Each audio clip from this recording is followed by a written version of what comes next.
সমস্যা। প্রত্যেকের জীবনেই সমস্যা আসা যাওয়া করে, আর প্রত্যেক মানুষ সমস্যা আসার পর তার সমাধান খুঁজতে উঠে পড়ে লাগেন। কিন্তু যখনই সমস্যার সমাধান হয়ে যায়, আমরা সুপ্রসন্ন হয়ে যাই এবং অসাবধানও হয়ে যাই। আমাদের মনে হয় যে আমরা সম্পূর্ণরূপে সমস্যার অন্ত করেছি, কিন্তু কোথাও না কোথাও একটা ছোট্ট বীজ রয়েই যায়, আর সেই বীজ আমাদের অসাবধানতার ছত্রছায়ায় বড় হতে থাকে, আর তারপর মহা সংকট হয়ে আবার আমাদের উপর আক্রমণ করে। এই সংকট যে কোনো রূপে আসতে পারে, কোনো শত্রুর রূপেও আসতে পারে, বা কোনো মহামারীর রূপেও আসতে পারে।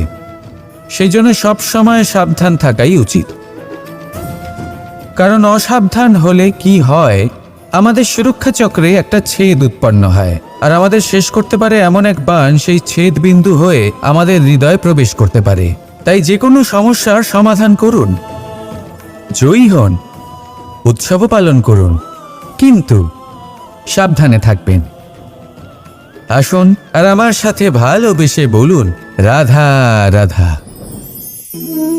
কর্ম, ধর্ম আর কর্তব্য, এই তিনটি একে অপরের সাথে জড়িত, আর অনেক সময় এই তিনটি পালন করতে করতে আমাদের সেই ব্যক্তির সামনে গিয়ে দাঁড়াতে হয়, তার বিরুদ্ধেই যেতে হয়, যাকে আমরা সব থেকে বেশি ভালোবাসি। কিন্তু সেইখানে এই যুদ্ধ কোনো ব্যক্তিগত যুদ্ধ থাকে না, এ হলো কর্ম, ধর্ম আর কর্তব্যের যুদ্ধ। এটা সরল নয়, অত্যন্ত কঠিন হয় তার সম্মুখীন হওয়া যাকে আমরা সব থেকে বেশি সম্মান করি। কিন্তু আমাদের তো আমাদের ধর্মের পথে চলতেই হবে, কারণ আমরা কর্মবদ্ধ, কর্তব্যবদ্ধ, আর এটাই করা উচিত। শুধু এটুকু মনে রাখবেন, যদি আপনার উদ্দেশ্য শুভ হয়, আপনার ভাবনা শুভ হয়, আপনি যদি কর্ম, ধর্ম আর কর্তব্যের পথে অগ্রসর হন, তাহলে এই প্রক্রিয়াতে যদি আপনাকে আপনার আরাধ্যেরও সামনে দাঁড়াতে হয়, তাহলেও আপনার কোনো ক্ষতি হবে না। তাহলে আসুন আর আমার সাথে ভালোবেসে বলুন, রাধা রাধা। মানুষের কোন বিষয়ে অহংকার থাকে? সময়, ক্ষমতা, শরীর আর সম্পত্তি। আর এই চারটেই সর্বদা সঙ্গে থাকে না। কি বিচিত্র ব্যাপার! আপনি নিজেই দেখুন, সময় আজ ভালো হলেও কাল অবশ্যই খারাপ হতে পারে। ক্ষমতা আজ আপনার থাকলেও কাল তা নাও থাকতে পারে। এই শরীরটা তো নশ্বরই বটে। যত আপনি বার্ধক্যের দিকে অগ্রসর হবেন, দুর্বল হতে থাকবেন, সৌন্দর্য ক্ষীণ হতে থাকবে। আর সম্পত্তি আজ আপনার, কাল অন্য কারোর হয়ে যাবে। আর এই সমস্ত নশ্বর জিনিসে মন কেন্দ্রীভূত করতে করতে ব্যক্তি ভুলে যান সেই বিষয়গুলি যা সর্বদা আপনার সাথে থাকবে, আপনার ঢাল হবে, আপনার সম্বল হয়ে থাকবে। আর তা হল আপনার স্বভাব, বুদ্ধি, সৎসঙ্গ আর খাঁটি সম্পর্ক। নিজের স্বভাব শীতল রাখুন, কর্মে বুদ্ধির পরিচয় দিন, সর্বদা ভালো মানুষের সাথে সময় কাটান, আর খাঁটি সম্পর্ক সর্বদা পালন করুন। জীবনে সর্বদা সুখী হবেন। রাধা রাধা। আমরা কর্ম করি, আর সেই কর্ম অনুসারে আমাদের তার ফল প্রাপ্ত হয়। এখন এই কর্ম আরো শ্রেষ্ঠ হতে থাকে, আমরা আরো প্রেরিত হতে থাকি। তার জন্য আমরা বড় বড় জ্ঞানীদের থেকে প্রভাবশালী, প্রেরণাদায়ক ব্যক্তির সাথে দেখা করার চেষ্টা করি, দেখা করিও। নিজের কর্মের বিষয়ে বিচার করি, আলোচনা করি, তাই তো? কারণ আমাদের কাজ দেখে তাতে বিশেষ মতামত সামনে থাকা ব্যক্তি দিতে পারে, কিন্তু এই পুরো চক্রতে সংসারের সবথেকে গুরুত্বপূর্ণ ব্যক্তির সাথে কথা বলতে আমরা ভুলেই যাই। আপনি কি জানেন সংসারের সবথেকে গুরুত্বপূর্ণ ব্যক্তি কে? স্বয়ং আপনি। হ্যাঁ, আপনি সে। আপনি জীবিত আছেন, তাই এই সংসার জীবিত আছে। আপনি হলেন আপনার সমস্ত কর্মের কেন্দ্র। তাই এবার থেকে প্রতিদিন একটু সময় নিজের জন্য বের করে নিজের সাথে কথা বলুন। নিজেকে বুঝুন, নিজের কর্মকে বুঝুন। কিছু প্রশ্ন আসবে, কিছুর উত্তর পাবেন। আরও কিছু প্রশ্ন আসবে যার উত্তর আপনি অবশ্যই পাবেন, কিন্তু এটা করবেন অবশ্যই, নয়তো আপনি এই সংসারের সবথেকে গুরুত্বপূর্ণ ব্যক্তির সাথে দেখা করার সুযোগই হারিয়ে ফেলবেন। এবার বলুন, আপনি কি এরকম চাইবেন? রাধা রাধা, প্রেম, ঘৃণা, এই দুই হলো একই শব্দ। কিভাবে? দেখুন না, দুটোতেই আড়াই অক্ষর রয়েছে। দুটোই হলো সেই অনুভূতি যা আমাদের মনের সাথে জড়িত, আর এই দুই অনুভূতির সাথেই জড়িত মানুষ আমাদের জন্য গুরুত্বপূর্ণ। পার্থক্য শুধু এটাই যে প্রেম পায় সম্মান আর ঘৃণাকে করা হয় অবজ্ঞা। এরকম কেন? কারণ প্রেম হলো সেই অনুভূতি যেখানে মানুষ সব কিছু দিয়ে দিতে চায়, সব কিছু লুটিয়ে দিতে চায়। সেখানে ঘৃণা হলো এমন অনুভূতি যেখানে মানুষ সব কিছু কেড়ে নিতে চায়, সব কিছু জিতে নিতে চায়। তাও প্রেমের অনুভূতি কখনো আপনাকে হারতে দেয় না, আর ঘৃণার অনুভূতি কখনো আপনাকে জিততে দেয় না। এবার কি করবেন আপনি? একটাই জীবন। ঘৃণার সাথে বাঁচবেন নাকি প্রেমের সাথে? আমি তো প্রেমকেই চয়ন করব। রাধা রাধা। পাওয়া এবং হারিয়ে ফেলা, এই দুই হলো জীবনের অভিন্ন অঙ্গ। আমরা যেমন কিছু পেয়ে থাকি, তেমন কিছু হারিয়েও থাকি। কিছু স্বপ্ন সার্থক হয়, আবার কিছু লক্ষ্য অপূর্ণই থেকে যায়। জীবনে এটা হয়েই থাকে, প্রত্যেকের জীবনেই এটা হয়ে থাকে। কিন্তু কারোর সাথে দেখা হলে আমরা কি ধরনের কথা বলি? আমরা সেই কথাই বলি যা আমরা হারিয়েছি। নিজেও দুঃখ পাই, আবার সামনের মানুষটাকেও দুঃখ দিই। তার থেকে অন্যরকম কিছু করার চেষ্টা করুন, ধনাত্মক চিন্তা করার চেষ্টা করুন। মন সেদিকেই দিন। স্মরণ শুধুমাত্র তাকেই করুন, গুরুত্ব তাকেই দিন যিনি আপনার কাছে রয়েছেন। যিনি আপনার কাছে নেই তার আশায় কষ্ট কেন পাচ্ছেন আপনি? সেগুলিকেই প্রাধান্য দিন যা আজ এখন বর্তমানে আপনার কাছে রয়েছে। যেমন আমি কংস মামাকে স্মরণ করি না, যিনি আমার ছেলেবেলা নষ্ট করে দিয়েছেন। আমি স্মরণ করি আমার যশোদা মাকে, আমার বলরাম দাদাকে, আমার রাধাকে, যারা আমার জীবনকে ভরিয়ে তুলেছেন। আপনিও ঠিক এটাই করুন, আর আমার সাথে ভালোবেসে বলুন, রাধা রাধা। কথায় বলা হয়, জীবনে ভালোবাসাই হলো সুখের মূল। এটা সত্য। এবার প্রশ্ন হলো এটাই যে এই ভালোবাসা কার সাথে করা উচিত? যদি আপনি কিছুক্ষণের জন্য সুখ পেতে চান, তাহলে ভালোবাসুন নিজের রুচি মতো। যদি আপনি কিছুদিনের জন্য সুখ পেতে চান, ভালোবাসুন নিজের বন্ধুদের।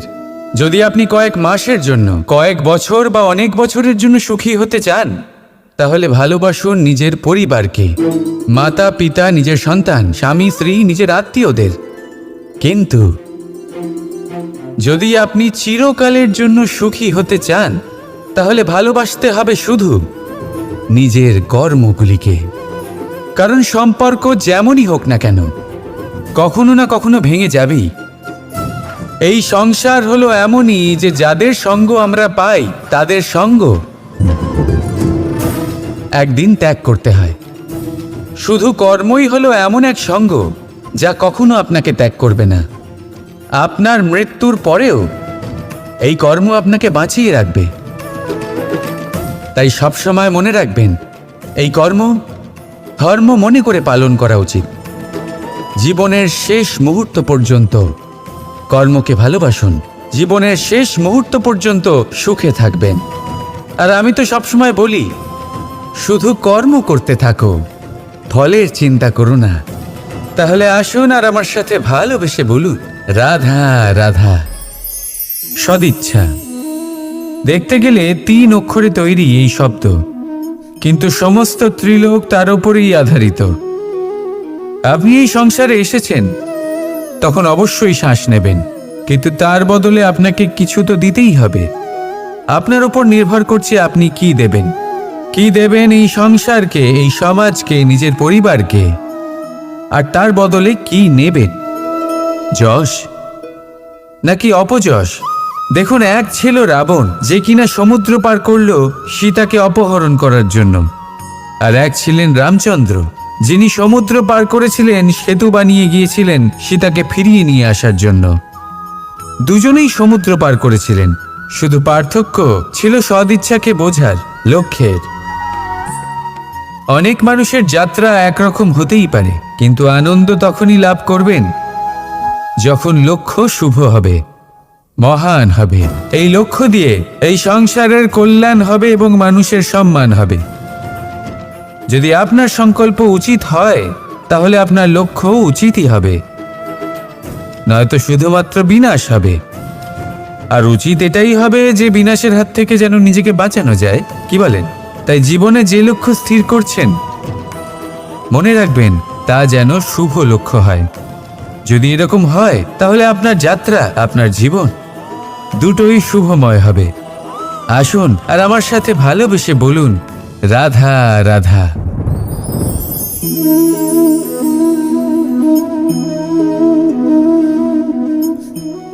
মুক্ত।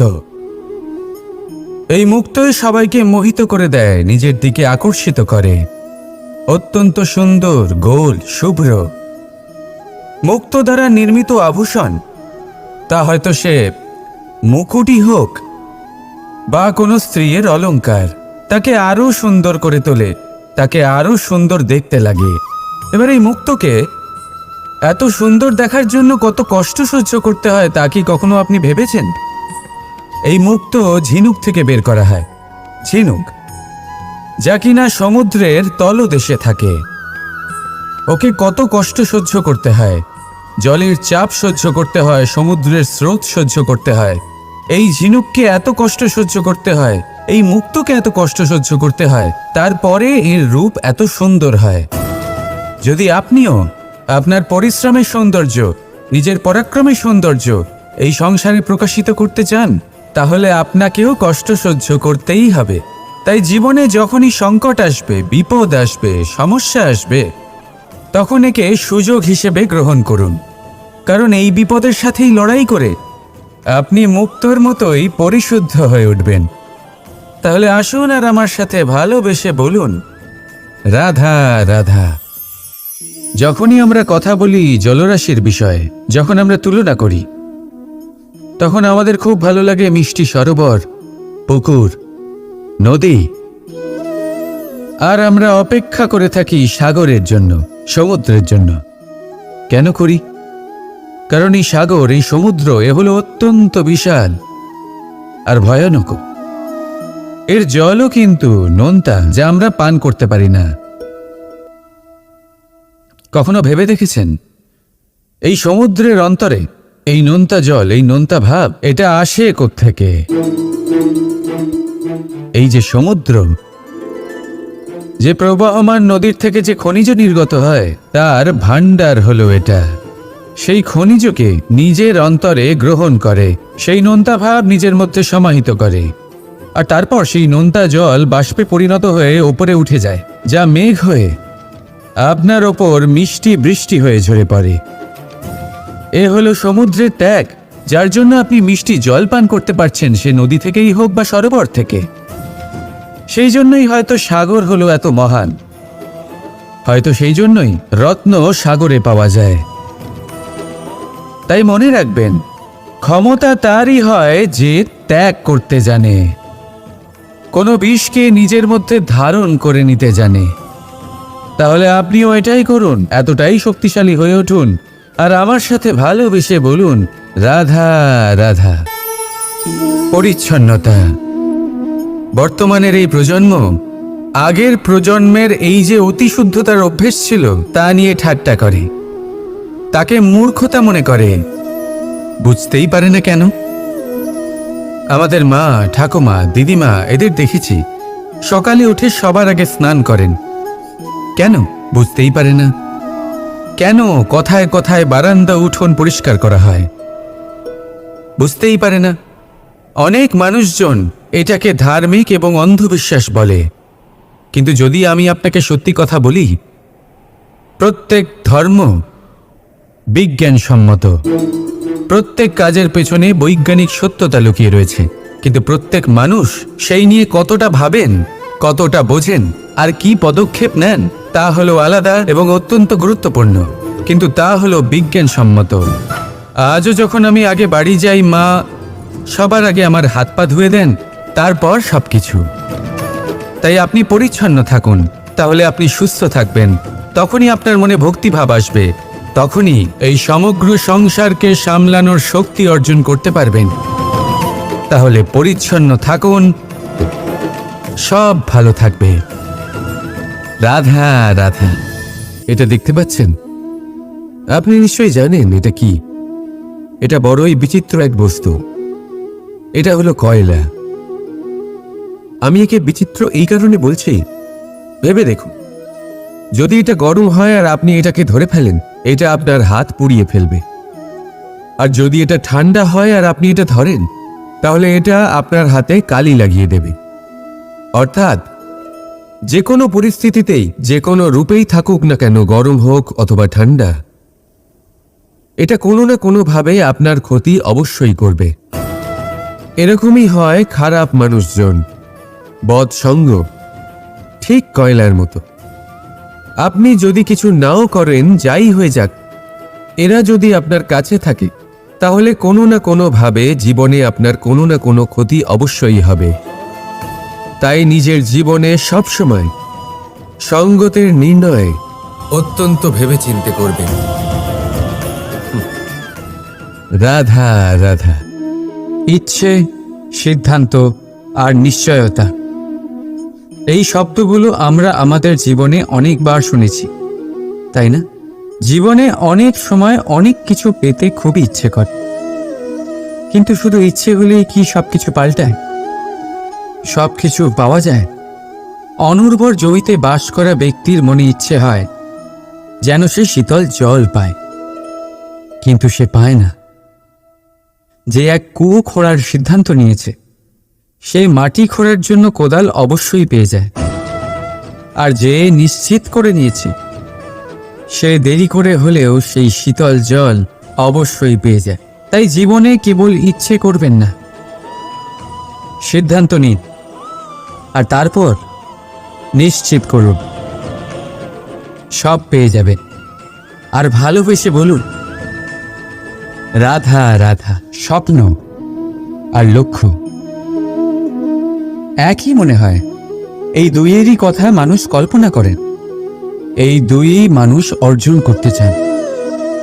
আর এই দুই পূর্ণ হলে মানুষ নিজেকে অত্যন্ত ভাগ্যবান বলে মনে করেন। কিন্তু এই দুইয়ের মধ্যে পার্থক্য আছে। পার্থক্য এই যে স্বপ্নের জন্য বিনা পরিশ্রমের ঘুম দরকার হয়, আর লক্ষ্যের জন্য বিনা ঘুমের পরিশ্রম। যে ব্যক্তি ঘুমের মধ্যে স্বপ্ন দেখতে থাকেন, জেগে ওঠার পর তার হাত খালি থেকে যায়। আর যে ব্যক্তি পরিশ্রম করেন, শয়নকালেও তার হাত তার লক্ষ্যেই থাকে। তাই যদি স্বপ্নও দেখতে হয়, তাহলে লক্ষ্য জেনে পরিশ্রম করুন আর ভালোবেসে বলুন, রাধা রাধা। জীবনে কিছু করে দেখাতে হলে আকাশের সেই সীমা ছুঁতে হবে যে সীমা ছোঁয়ার কথা আপনি কখনো ভাবতেও পারেন না। তাহলে নিজের মধ্যে এই তিনটি গুণ সম্মিলিত করুন। প্রথম, নিজের লক্ষ্যে পৌঁছবার ইচ্ছে, একাগ্রতা। এ আপনার দ্বারা এমন কাজ করাতে পারে যা আপনি কখনো করতে পারবেন না। দ্বিতীয়, সাহস, সমস্যার সমাধান করার ক্ষমতা। এটা আপনার দ্বারা তাই করাতে পারে যা আপনি সত্যিই করতে চান। আর তৃতীয় হলো অভিজ্ঞতা। অভিজ্ঞতা আপনাকে বলে দেবে আপনার কি করা উচিত আর কি নয়। তাহলে যিনি ইচ্ছে, সাহস আর অভিজ্ঞতা, এই 3 গুণকে সম্মিলিত করতে পেরেছেন, তাদের জন্য সংসারে এমন কোনো কাজ নেই যা তারা করতে পারেন। তারা সর্বদা প্রসন্ন হয়ে বলেন, রাধা রাধা। মানুষের একটা বিশেষ প্রবৃত্তি হলো তারা কখনো নিজেকে নিয়ে সন্তুষ্ট হন না, কখনো নিজেকে নিয়ে প্রসন্ন হন না। যা আছে তার থেকে বেশি পেতে চান, যা পেয়ে গেলেন তার থেকে আরো বেশি পেতে চান। নিজেদের জীবনে বদল, পরিবর্তন আনতে চান। আর এই প্রবৃত্তি এই সংসারের সবচেয়ে মহান, কারণ এই প্রবৃত্তির জন্যই সংসারের বিকাশ হয়। কিন্তু এই বদলের জন্য মানুষ তার খোঁজে থাকেন যা তার জীবনে বদল আনতে পারবে, তাকে পথ দেখাতে পারবে, তার জীবনে পরিবর্তন আনতে পারবে। আর তাই মানুষ সংসার জুড়ে তাকেই খোঁজেন যিনি তার পাশেই আছেন।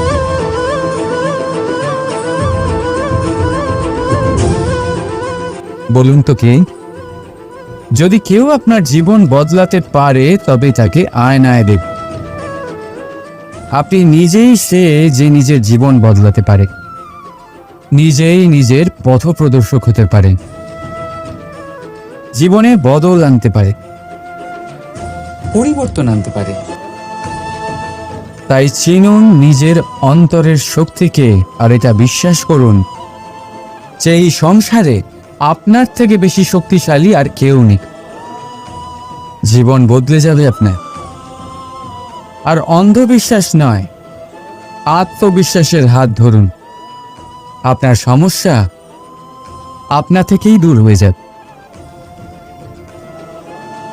তাই ভালোবেসে বলুন, রাধা রাধা।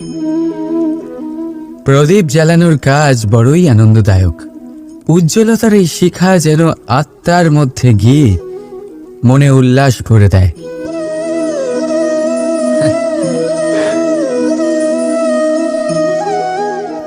এই আমি কি করলাম?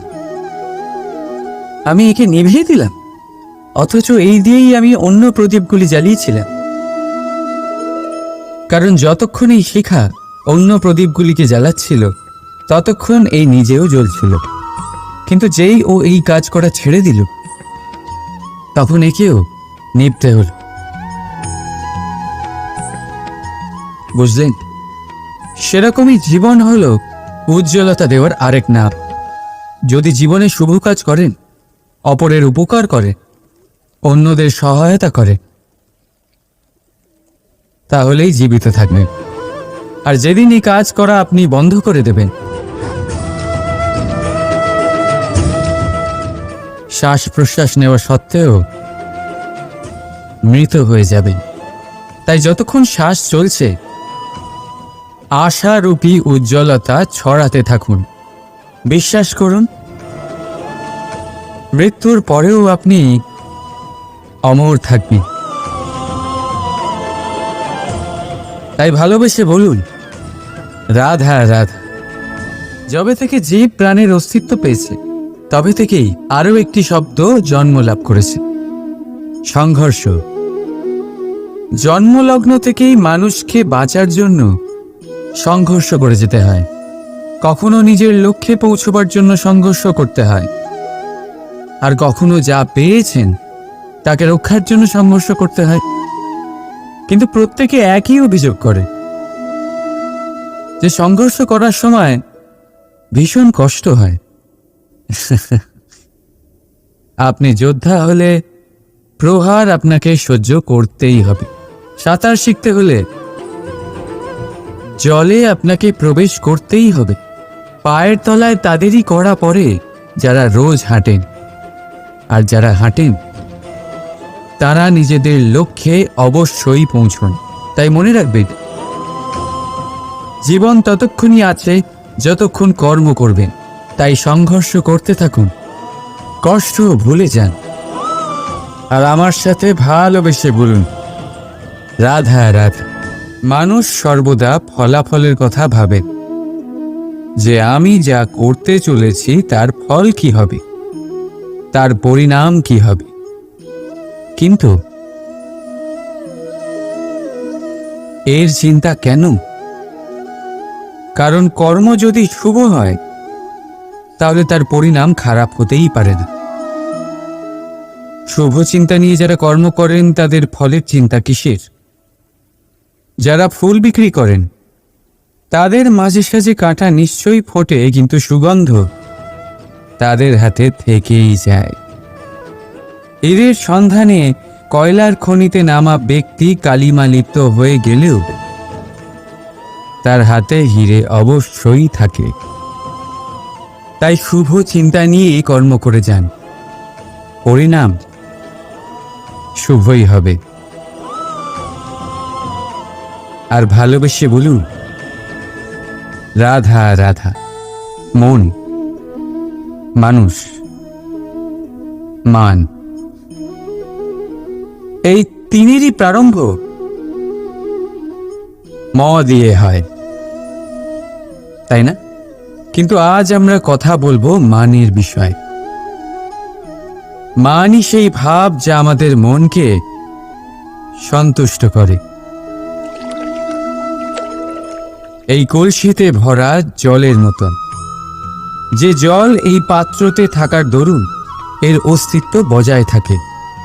এবার মান থেকে আসে আত্মসম্মান আর অভিমান, আর এই দুইয়ের মধ্যে তফাৎ অনেক।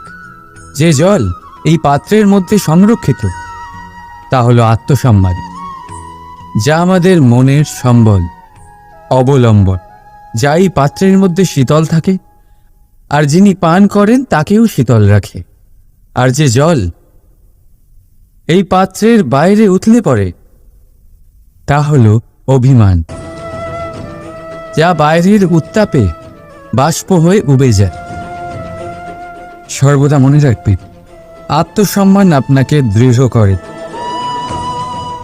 আপনাকে শক্তি প্রদান করে, আর অভিমান আপনাকে দুর্বল করে দেয়।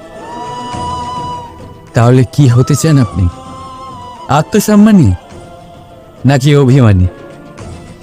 সিদ্ধান্ত আপনার। রাধা রাধা। সমস্যা। প্রত্যেকের জীবনেই সমস্যা আসা যাওয়া করে, আর প্রত্যেক মানুষ সমস্যা আসার পর তার সমাধান খুঁজতে উঠে পড়ে লাগেন। কিন্তু যখনই সমস্যার সমাধান হয়ে যায় আমরা সুপ্রসন্ন হয়ে যাই এবং অসাবধানও হয়ে যাই। আমাদের মনে হয় যে আমরা সম্পূর্ণরূপে সমস্যার অন্ত করেছি, কিন্তু কোথাও না কোথাও একটা ছোট্ট বীজ রয়েই যায়, আর সেই বীজ আমাদের অসাবধানতার ছত্রছায়ায় বড় হতে থাকে, আর তারপর মহা সংকট হয়ে আবার আমাদের উপর আক্রমণ করে। এই সংকট যে কোনো রূপে আসতে পারে, কোনো শত্রুর রূপেও আসতে পারে, বা কোনো মহামারীর রূপেও আসতে পারে। সেই জন্য সবসময় সাবধান থাকাই উচিত, কারণ অসাবধান হলে কি হয়, আমাদের সুরক্ষা চক্রে একটা ছেদ উৎপন্ন হয়, আর আমাদের শেষ করতে পারে এমন এক বাণ সেই ছেদ বিন্দু হয়ে আমাদের হৃদয়ে প্রবেশ করতে পারে। তাই যে কোনো সমস্যার সমাধান করুন, জয়ী হন, উৎসব পালন করুন, কিন্তু সাবধানে থাকবেন। আসুন আর আমার সাথে ভালোবেসে বলুন, রাধা রাধা। কর্ম, ধর্ম আর কর্তব্য, এই তিনটি একে অপরের সাথে জড়িত, আর অনেক সময় এই তিনটি পালন করতে করতে আমাদের সেই ব্যক্তির সামনে গিয়ে দাঁড়াতে হয়, তার বিরুদ্ধেই যেতে হয়, যাকে আমরা সব থেকে বেশি ভালোবাসি। কিন্তু সেইখানে এই যুদ্ধ কোনো ব্যক্তিগত যুদ্ধ থাকে না, এ হলো কর্ম, ধর্ম আর কর্তব্যের যুদ্ধ। এটা সরল নয়, অত্যন্ত কঠিন হয় তার সম্মুখীন হওয়া যাকে আমরা সব থেকে বেশি সম্মান করি। কিন্তু আমাদের তো আমাদের ধর্মের পথে চলতেই হবে, কারণ আমরা কর্মবদ্ধ, কর্তব্যবদ্ধ, আর এটাই করা উচিত। শুধু এটুকু মনে রাখবেন, যদি আপনার উদ্দেশ্য শুভ হয়, আপনার ভাবনা শুভ হয়, আপনি যদি কর্ম, ধর্ম আর কর্তব্যের পথে অগ্রসর হন, তাহলে এই প্রক্রিয়াতে যদি আপনাকে আপনার আরাধ্যেরও সামনে দাঁড়াতে হয়, তাহলেও আপনার কোনো ক্ষতি হবে না। তাহলে আসুন আর আমার সাথে ভালোবেসে বলুন, রাধা রাধা। মানুষের কোন বিষয়ে অহংকার থাকে? সময়, ক্ষমতা, শরীর আর সম্পত্তি। আর এই চারটেই সর্বদা সঙ্গে থাকে না। কি বিচিত্র ব্যাপার! আপনি নিজেই দেখুন। সময় আজ ভালো হলেও কাল অবশ্যই খারাপ হতে পারে। ক্ষমতা আজ আপনার থাকলেও কাল তা নাও থাকতে পারে। এই শরীরটা তো নশ্বরই বটে। যত আপনি বার্ধক্যের দিকে অগ্রসর হবেন, দুর্বল হতে থাকবেন, সৌন্দর্য ক্ষীণ হতে থাকবে। আর সম্পত্তি আজ আপনার, কাল অন্য কারোর হয়ে যাবে। আর এই সমস্ত নশ্বর জিনিসে মন কেন্দ্রীভূত করতে করতে ব্যক্তি ভুলে যান সেই বিষয়গুলি যা সর্বদা আপনার সাথে থাকবে, আপনার ঢাল হবে, আপনার সম্বল হয়ে থাকবে। আর তা হল আপনার স্বভাব, বুদ্ধি, সৎসঙ্গ আর খাঁটি সম্পর্ক। নিজের স্বভাব শীতল রাখুন, কর্মে বুদ্ধির পরিচয় দিন, সর্বদা ভালো মানুষের সাথে সময় কাটান, আর খাঁটি সম্পর্ক সর্বদা পালন করুন। জীবনে সর্বদা সুখী হবেন। রাধা রাধা। আমরা কর্ম করি, আর সেই কর্ম অনুসারে আমাদের তার ফল প্রাপ্ত হয়। এখন এই কর্ম আরো শ্রেষ্ঠ হতে থাকে, আমরা আরো প্রেরিত হতে থাকি। তার জন্য আমরা বড় বড় জ্ঞানীদের থেকে প্রভাবশালী, প্রেরণাদায়ক ব্যক্তির সাথে দেখা করার চেষ্টা করি, দেখা করিও।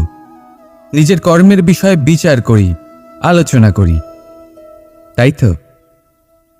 কারণ আমাদের কাজ দেখে তাতে বিশেষ মতামত সামনে থাকা ব্যক্তি দিতে পারে। কিন্তু এই পুরো চক্রতে সংসারের সব থেকে গুরুত্বপূর্ণ ব্যক্তির সাথে কথা বলতে আমরা ভুলেই যাই। আপনি কি জানেন সংসারের সব থেকে গুরুত্বপূর্ণ ব্যক্তি কে? স্বয়ং আপনি। হ্যাঁ, আপনি সে। আপনি জীবিত আছেন, তাই এই সংসার জীবিত আছে।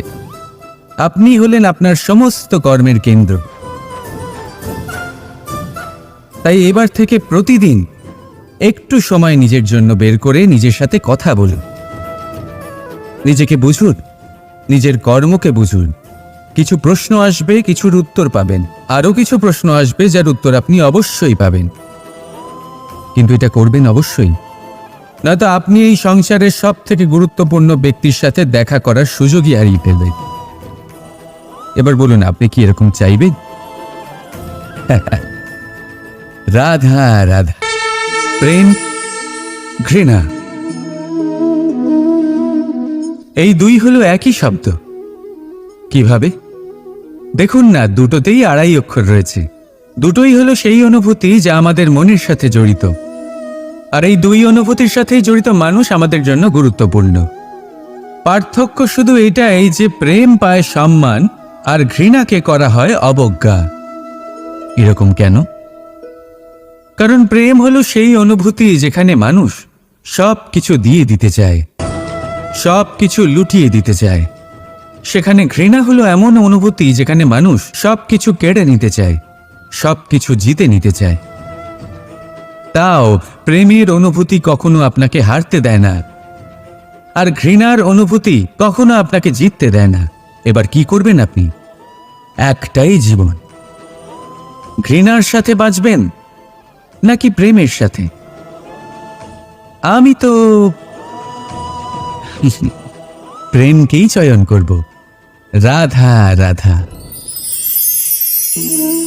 পাওয়া এবং হারিয়ে ফেলা, এই দুই হলো জীবনের অভিন্ন অঙ্গ। আমরা যেমন কিছু পেয়ে থাকি তেমন কিছু হারিয়েও থাকি। কিছু স্বপ্ন সার্থক হয়, আবার কিছু লক্ষ্য অপূর্ণই থেকে যায়। জীবনে এটা হয়েই থাকে, প্রত্যেকের জীবনেই এটা হয়ে থাকে। কিন্তু কারোর সাথে দেখা হলে আমরা কি ধরনের কথা বলি? আমরা সেই কথাই বলি যা আমরা হারিয়েছি। নিজেও দুঃখ পাই, আবার সামনের মানুষটাকেও দুঃখ দিই। তার থেকে অন্যরকম কিছু করার চেষ্টা করুন, ধনাত্মক চিন্তা করার চেষ্টা করুন। মন সেদিকেই দিন। স্মরণ শুধুমাত্র তাকেই করুন, গুরুত্ব তাকেই দিন যিনি আপনার কাছে রয়েছেন। যিনি আপনার কাছে নেই তার আশায় কষ্ট কেন পাচ্ছেন আপনি? সেগুলিকেই প্রাধান্য দিন যা আজ এখন বর্তমানে আপনার কাছে রয়েছে। যেমন আমি কংস মামাকে স্মরণ করি না, যিনি আমার ছেলেবেলা নষ্ট করে দিয়েছেন। আমি স্মরণ করি আমার যশোদা মাকে, আমার বলরাম দাদাকে, আমার রাধাকে, যারা আমার জীবনকে ভরিয়ে তুলেছেন। আপনিও ঠিক এটাই করুন আর আমার সাথে ভালোবেসে বলুন, রাধা রাধা। কথায় বলা হয়, জীবনে ভালোবাসাই হলো সুখের মূল। এটা সত্য। এবার প্রশ্ন হলো এটাই যে এই ভালোবাসা কার সাথে করা উচিত? যদি আপনি কিছুক্ষণের জন্য সুখ পেতে চান তাহলে ভালোবাসুন নিজের রুচি মতো। যদি আপনি কিছুদিনের জন্য সুখ পেতে চান, ভালোবাসুন নিজের বন্ধুদের। যদি আপনি কয়েক মাসের জন্য, কয়েক বছর বা অনেক বছরের জন্য সুখী হতে চান, তাহলে ভালোবাসুন নিজের পরিবারকে, মাতা পিতা, নিজের সন্তান, স্বামী স্ত্রী, নিজের আত্মীয়দের। কিন্তু যদি আপনি চিরকালের জন্য সুখী হতে চান, তাহলে ভালোবাসতে হবে শুধু নিজের কর্মগুলিকে। কারণ সম্পর্ক যেমনই হোক না কেন, কখনো না কখনো ভেঙে যাবেই। এই সংসার হলো এমনই যে যাদের সঙ্গ আমরা পাই তাদের সঙ্গ একদিন ত্যাগ করতে হয়। শুধু কর্মই হলো এমন এক সঙ্গ যা কখনো আপনাকে ত্যাগ করবে না। আপনার মৃত্যুর পরেও এই কর্ম আপনাকে বাঁচিয়ে রাখবে। তাই সবসময় মনে রাখবেন, এই কর্ম ধর্ম মনে করে পালন করা উচিত। জীবনের শেষ মুহূর্ত পর্যন্ত কর্মকে ভালোবাসুন। জীবনের শেষ মুহূর্ত পর্যন্ত সুখে থাকবেন। আর আমি তো সবসময় বলি, শুধু কর্ম করতে থাকো, ফলের চিন্তা করো না। তাহলে আসুন আর আমার সাথে ভালোবেসে বলুন, রাধা রাধা। সদিচ্ছা। দেখতে গেলে 3 অক্ষরে তৈরি এই শব্দ, কিন্তু সমস্ত ত্রিলোক তার উপরেই আধারিত। আপনি এই সংসারে এসেছেন, তখন অবশ্যই শ্বাস নেবেন, কিন্তু তার বদলে আপনাকে কিছু তো দিতেই হবে। আপনার উপর নির্ভর করছে আপনি কি দেবেন। কি দেবেন এই সংসারকে, এই সমাজকে, নিজের পরিবারকে, আর তার বদলে কি নেবেন? যশ নাকি অপযশ? দেখুন, এক ছিল রাবণ, যে কিনা সমুদ্র পার করল সীতাকে অপহরণ করার জন্য। আর এক ছিলেন রামচন্দ্র, যিনি সমুদ্র পার করেছিলেন, সেতু বানিয়ে গিয়েছিলেন সীতাকে ফিরিয়ে নিয়ে আসার জন্য। দুজনেই সমুদ্র পার করেছিলেন, শুধু পার্থক্য ছিল সদিচ্ছাকে বোঝার, লক্ষ্যের। অনেক মানুষের যাত্রা একরকম হতেই পারে, কিন্তু আনন্দ তখনই লাভ করবেন যখন লক্ষ্য শুভ হবে, মহান হবে। এই লক্ষ্য দিয়ে এই সংসারের কল্যাণ হবে এবং মানুষের সম্মান হবে। যদি আপনার সংকল্প উচিত হয়, তাহলে আপনার লক্ষ্য উচিতই হবে, নয়তো শুধুমাত্র বিনাশ হবে। আর উচিত এটাই হবে যে বিনাশের হাত থেকে যেন নিজেকে বাঁচানো যায়, কি বলেন? তাই জীবনে যে লক্ষ্য স্থির করছেন, মনে রাখবেন তা যেন শুভ লক্ষ্য হয়। যদি এরকম হয়, তাহলে আপনার যাত্রা, আপনার জীবন দুটোই শুভময় হবে। আসুন আর আমার সাথে ভালোবেসে বলুন, রাধা রাধা।